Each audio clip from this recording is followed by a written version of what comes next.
수급이 보인다 시간입니다. 내가 가진 종목에 대한 실시간 수급, 내가 쓰고 있는 HTS에서도 쉽게 볼 수 없습니다. 지금 이 시간만 가능하니까요. 여러분들 참여 바라겠고요. 자, 지금 바로 유튜브 채팅창과 함께 문자로 궁금하신 종목에 대한 수급, 질문해 주시길 바라겠습니다. 저희 대응 전략까지 친절하게 도와드리죠. 단 시가총액 990억 원 이상인 종목에 한해서만 가능하다는 점은 좀 유의를 해주시고요. 이 점만 염두해 주신다면 저희 최대한 시간 좀 할애해서 알려드릴게요. 자, 힌트맨 이상준 소장님과 인사 나눠볼게요. 안녕하세요. 네, 안녕하세요. 이번 한 주간 수급 현황부터 먼저 짚어야 될 것 같은데 외국인이 진짜 어색하게도 들어오고 있습니다. 정말 오랜만에 들고 있는데 매수 강도가 약해진 건 조금 아쉬워요. 그렇죠. 어색하다는 말이 딱 맞는 것 같습니다. 일단 정정할 게 하나 있는데요. 시가총액이 990억이 아니라 900억 이상입니다. 900억 이상. 코스피, 코스닥 전부 그렇고요. 자, 이번 주 어제 그제 이틀간 동향 잠깐 좀 짚어볼게요. 유가증권 시장에서는 한 종목이 탁 눈에 들어옵니다. 4월 연속 외국인과 기관이 동시에 사고 있는 종목이 삼성바이오로직스가 좀 눈에 좀 들어오고 네. 요새 기관들은 이 종목 저 종목 많이 건드리는데 건설주도 요새 좀 매수를 장악하고 있어요. 근데 현대건설 같은 경우가 지금 11일 연속 매수를 하고 있는 점이 눈에 탁 들어오고요. 코스닥은 기관과 외국인이 완전히 길이 엇갈립니다. 나는 나의 길을 가려한다 지금 이러는데요. 코스닥에서 기관이 어제 그제 산 종목은 1등부터 5등까지 종목이 전부 제약바이오예요. 근데 외국인은 거의 대부분이 반도체라든지 5G 관련주. 그래서 전혀 좀 엇갈리는 모습을 보이고 있다. 이런 모습을 요약할 수 있을 것 같고요. 근데 뭐 바이오주도 올라가고 또 이쪽도 올라가니까 나쁘진 않은 흐름인 것 같습니다.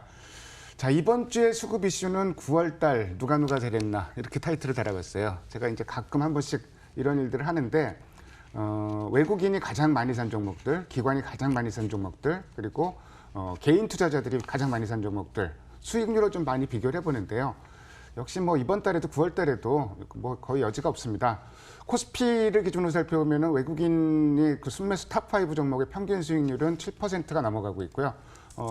국내 기관 같은 경우도 7%에 육박하고 있는데 개인 투자자 같은 경우는 오히려 좀 수익률이 평균적으로 마이너스 기록하고 있고 개인 투자자가 산 종목 5종목 중에서 올라간 종목이 한 종목밖에 없어요. 근데 기관 산 종목은 5종목이 다 올라갔고 외국인이 산 종목 중에서는 카카오 빼고 다 올랐는데 카카오는 또 오늘 쌍끌이 매수가 들어오면서 수급이 들어오면서 또 올라가고 있는 역시 뭐 시장의 힘이 외국인과 기관에 의해서 주도되고 있다는 거. 수급 전략이라는 게 사실 외국인과 기관 어떤 종목 사는지를 보고 그거를 따라 사는 내용이 괜찮은 종목을 따라 사는 이런 전략을 많이 구사를 하는데 그런 현상이 9월 달에도 나오고 있습니다. 코스닥을 한번 살펴보면은 외국인 기관 그 수익률이 두 자릿수 평균적으로 기록을 하고 있어요.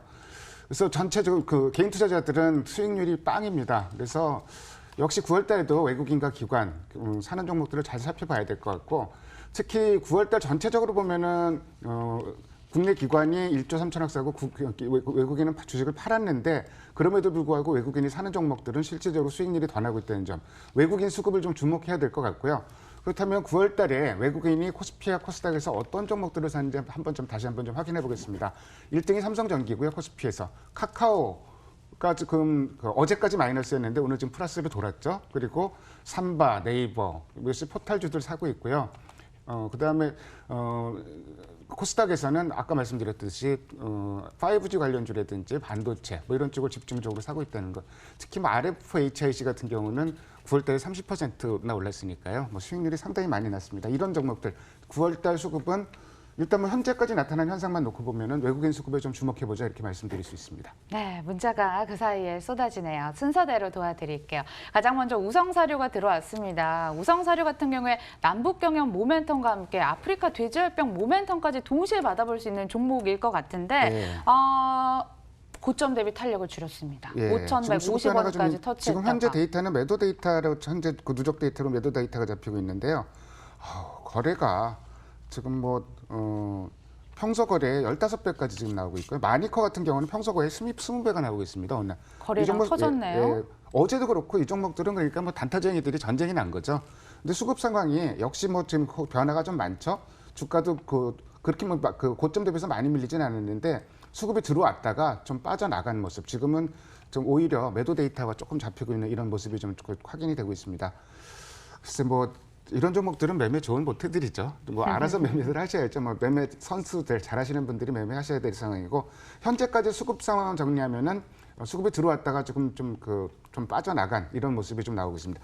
뭐 관련해서 마니커 같은 종목은 지금 크게 흔들리질 않고 있는데 이 종목은 그 수급이 들어왔는데 그대로 유지가 되고 있죠. 그래서 조금 차이가 있다. 지금 오늘 돼지열병 관련주 중에서는 수급이 가장 단단하게 붙어있는 종목은 마니커 정도다. 좀 이렇게 좀 말씀드릴 수 있습니다. 와, 수급이 제일 몰려있는 종목 마니커라고 좀 정리를 해주셨습니다. 이렇게 실시간 수급을 얘기해 주니까 한눈에 알 수 있고 한 번에 들을 수 있어서 정말 편한 것 같습니다. 그럼 두 번째 종목은 JC 케미칼이 되겠습니다.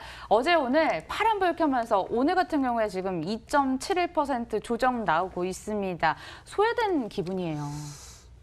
JC 케미칼 역시 이런 종목들 특징이 소외됐다는 게 거래에서 이제 확인할 수가 있는데 거래 강도가 0.3이 안 돼, 0.24. 그러니까 평소 거래에 한 25%밖에 거래가 반의 반밖에 거래가 안 되고 있는 상황. 반의 반이요. 그러니까 거래가 안 되고 있다는 얘기는 시장 관심이 그만큼 떨어졌다는 얘기고 수급 데이터도 뭐 특별히 잡히는 종목은 잡히지는 않고 있습니다. 거래가 이렇게 안 실린다 그러면은 매매 판단하기가 굉장히 좀 어렵고요. 거래가 일단 좀 회복되는 걸 보고 그 다음에 좀 행동에 들어가는 전략이 불가피해 보입니다. 다음 종목은 포스코와 함께 살펴보도록 하겠습니다. 워낙 테마주가 급등세를 펼치다 보니까 다른 종목들은 좀 밋밋한 시장이 펼쳐지고 있는데 포스코 0.42% 하락세 나타나고 있습니다. 외국인이 순매수 행진을 펼치고 있다라고 뭐 뉴스에서는 나오고 있긴 한데 어떤가요? 일단 외국인이 어제까지 나흘 연속 샀는데요. 오늘도 사나요? 외국인 매수세가 좀 들어온 한 50억 이상 들어온 걸로 좀 추정이 되고요. 기관은 이제 팔고 있고 좀 이런 양상인데 포스코 같은 종목은 글쎄 이제 그 제일 관건이 철광석 가격이 올라갔는데 제품 가격 인상을 제대로 못했어요. 근데 최근에 철광석 가격이 떨어졌거든요. 근데 떨어졌음에도 불구하고 작년에 비해서는 철광석 가격이 여전히 높습니다. 그러면은 제품 가격 인상을 해야 되는데, 근데 조선사라든지 뭐 다른 그 전방산업에 있는 곳에서 이제 안 된다 이러고 있죠. 그래서 관건은 철강 가격, 국내 철강 제품 가격 인상이 관건인데, 저 개인적인 판단으로는 인상될 가능성이 좀 높다고 보고 있어요. 그렇다면은 싸잖아요. 그리고 포스코 갖고 계신 분들 뭐 갖고 가셔도 될 것 같습니다. 외국인 수급 오늘도 여전히 괜찮습니다. 이번에는 문자로 들어온 사연입니다. 이지바이오 여쭤보셨습니다. 오늘 장중 변동성 진짜 큽니다. 고점으로 같은 경우에는 5.86% 오름세, 지금 또 마이너스 2.78%로 돌아섰고 어제 16% 급등세 나타났잖아요. 그러니까 어제도 거래가 폭증했었는데요. 오늘도 평소거래라는 건 이제 이 시각까지 거래량의 그 20일 평균 거래량에 비해서 얼마가 거래가 되는 건지 보는 건데 6배예요. 그러니까 어제 오늘 뭐 단타쟁이들이 난리가 났죠. 그러니까 주가도 수급도 들쭉날쭉할 수밖에 없고 수급이 오늘은 그닥 좋질 않아요. 지금 아침에 플러스로 출발을 했는데 수급이 기관 추정 수급이 파란선입니다. 지금 계속 시간이 흘러갈수록 매도하고 나가는 모습이 나오죠. 그렇다면 오늘 수급은 좋질 않다. 수급 상황만 놓고 보면은 그래서 뭐 지금 신규로 매매를 보류하신다 그러면은 굉장히 좀 무리한 자리가 아닌가. 주가는 마이너스지만 수급 상황이 좋질 않다 이렇게 말씀드립니다. 이렇게 되면 돼지열병 관련주 안에서도 옥석 가리기가 필요한 시점인 것 같습니다. 이지바이오는 하락으로 전환됐고 수급도 안 좋은 것 같다라고 말씀을 해주셨습니다. 참고하시길 바라겠고요. 자, 이번에는 HDC가 들어왔습니다. 어제 오늘 이 종목도 이틀 연속 하락세예요. 0.76% 또는 마이너스 1.14%까지 하락세를 키우고 있는 상황인데 기존 현대산업이 건설 사업들을 인적 분할해서 변경 상장한 업체죠. 그렇죠. 좀 생소해요. 네, 현산이 두 개로 쪼개진 거죠. 현대산업개발이. 네, 현대산업개발이. 네, 그렇죠.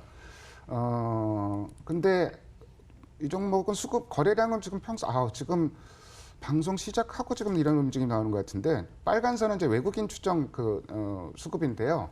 갑자기 좀 꺾이죠. 지금 그 매도 규모가 좀 확 늘어나고 있습니다. 네.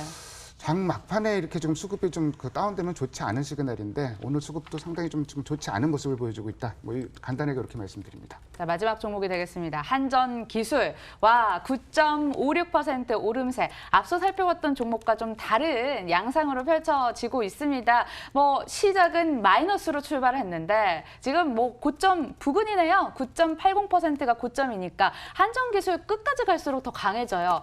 마감까지도 들고 가야겠죠, 당연히.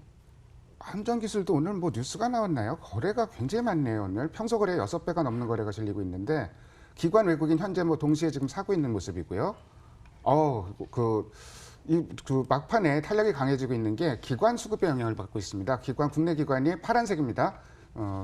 매수 강도가 확 강해지니까 주가도 따라서 끌어올리는. 뭐 지금 기세로 봐서는 거래가 이렇게 실리면서 막판에 수급이 들어온다는 얘기는 종가의 탄력이 더 강해질 가능성도 있다고 볼 수 있거든요. 그래서 일단 한번 좀 기대를 한번 해봅니다. 네, 여기까지 접수 도와드리도록 하겠습니다. 다음 주에 아쉬움 이어 담아서 또 저희 수급 상담 도와드릴 테니까요. 참여 바라겠고요. 자, 얼마 남지 않은 수요일 장마감까지 수급으로 비춰봤을 때 어떻게 한마디로 정리해 볼 수 있을까요? 오늘은 콘텐츠 올라가고 어제는 바이오 올라가고 지난주에 뭐 조선, 그전에는 정유, 건설도 올라가고 시장이 9일 올랐기 때문에 조정 타이밍은 왔지만 코스피가 9일 올랐기 때문에 조정이 그렇게 심각한 조정이 올 것 같지는 않습니다. 그렇다면 시장 방향성에 대한 고민을 할 필요는 없을 것 같고, 근데 조금 전에 제가 여러 업종을 말씀드렸던 게 순환매거든요. 근데 들쭉날쭉 움직이는 게 아니라 갔다 쉬었다 이렇게 가요. 그렇다면 매매 전략도 추격 매매보다는 쉬는 쪽을 좀 공략을 해보자 이렇게 말씀드리고, 오히려 매매 자신 없으면은 사놓고선 조금 좋은 종목 사놓고선 기다려보는 전략도 나쁘지 않을 것 같습니다. 시장이 어지럽지만 추격 매수 좀 자제하시고 엉덩이 무겁게 가져가시는 전략이 더 좋아 보인다라고 말씀해 주셨습니다. 참고로 마니커 얘기해 주신 거 기억하시죠? 참고 바라겠고요. 자, 수급이 보인다 이상준 소장과 함께했습니다. 고맙습니다. 네, 감사합니다.